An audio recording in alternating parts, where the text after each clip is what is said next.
राधे राधे दोस्तों। उदय तिथि की मान्यता के अनुसार इस बार हरितालिका तीज का व्रत 6 सितंबर को रखा जाएगा। भाद्रपद शुक्ल तृतीया तिथि 5 सितंबर गुरुवार को दोपहर 12:21 से शुरू होगी और तिथि 6 सितंबर शुक्रवार को दोपहर 3:01 तक मान्य रहेगी। इसीलिए हरितालिका तीज का व्रत 6 सितंबर को रखा जाएगा। चलिए कथा शुरू करते हैं। कथा के अनुसार माता पार्वती ने भगवान शिव के लिए कठोर तपस्या की थी। दरअसल माँ पार्वती का बचपन से ही माता पार्वती का भगवान शिव को लेकर अटूट प्रेम था। माता पार्वती अपने कई जन्मों से भगवान शिव के पति के रूप में पाना चाहती थी। इसीलिए उन्होंने भगवान हिमालय पर्वत के गंगा तट पर बचपन से ही कठोर तपस्या शुरू की। माता पार्वती ने इस तप में अन्न और जल का त्याग कर दिया था। खाने में वे मात्र सूखे पत्ते चबाया करते थे। माता पार्वती की ऐसी हालत को देखकर उनके माता पिता बहुत दुखी हो गए थे और एक दिन देव ऋषि नारद भगवान विष्णु की तरफ से पार्वती जी के विवाह के लिए प्रस्ताव लेकर उनके पिता के पास गए। माता पार्वती के माता और पिता को इनके इस प्रस्ताव से बहुत खुशी हुई। इसके बाद उन्होंने इस प्रस्ताव के बारे में माँ पार्वती को सुनाया। माता पार्वती इस समाचार को पाकर बहुत दुखी हुई क्योंकि वो अपने भगवान शिव को अपना पति मान चुकी थी। माता पार्वती ने अपनी सखी को अपनी समस्या बताई। माता पार्वती ने यह शादी का प्रस्ताव ठुकरा दिया।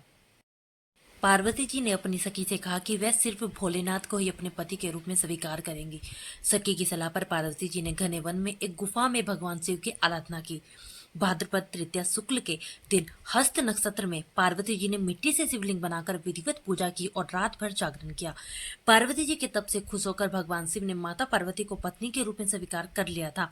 कहा जाता है जिस कठोर तपस्या से माता पार्वती ने भगवान शिव को पाया, उसी तरह इस व्रत को करने वाली सभी महिलाओं के सुहाग की उम्र लंबी हो और उनका वैवाहिक जीवन खुशहाल रहे। माना जाता है कि जो इस व्रत को पूरे विधि विधान और श्रद्धापूर्वक व्रत करते हैं, उनकी इच्छा अनुसार उन्हें वर की प्राप्ति होती है।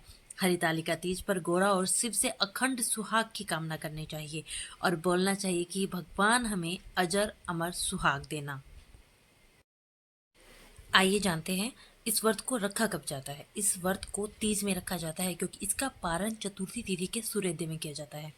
अगर आप शादी के बाद अपना पहला तीज व्रत रख रही हैं तो अच्छे नियम से पता कर ले कि जिस तरह पहली बार आप व्रत रखेंगी उसी तरह आपको हर साल करना होगा।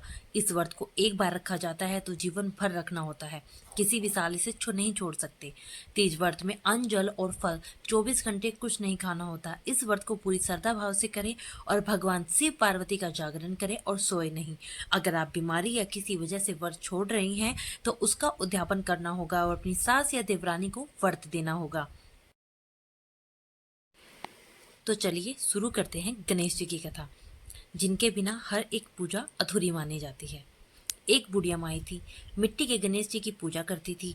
रोज नए बनाए, रोज गल जाए। एक सेठ का मकान बन रहा था। बुढ़िया बोली, पत्थर का गणेश बना दो। मिस्त्री बोला, जितने हम तेरा पत्थर का गणेश घड़ेंगे उतने में अपनी दीवार ना चिनेंगे। बुढ़िया बोली, राम करे तुम्हारी दीवार टेढ़ी हो जाए। अब उनकी दीवार टेढ़ी हो गई। वो चीने और ढा देवे, चीने और ढा देवे। इस तरह करते करते शाम हो गई। शाम को सेठ आया। उसने कहा, आज कुछ भी नहीं किया। वो कहने लगे, एक बुढ़िया आई थी, वो कह रही थी मेरा पत्थर का गणेश कर दो।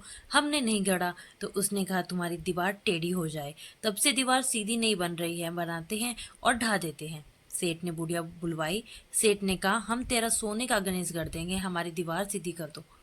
सेठ ने बुढ़िया को सोने का गणेश गढ़ा दिया। सेठ की दीवार सीधी हो गई। जैसे सेठ की दीवार सीधी की वैसे सबकी करना। गणेश भगवान की कृपा आप सब पर बनी रहे और शिव भगवान पार्वती माता आप पर सदैव अपनी कृपा बनाए रखे। आशा है आपको ये वीडियो अच्छी लगी होगी।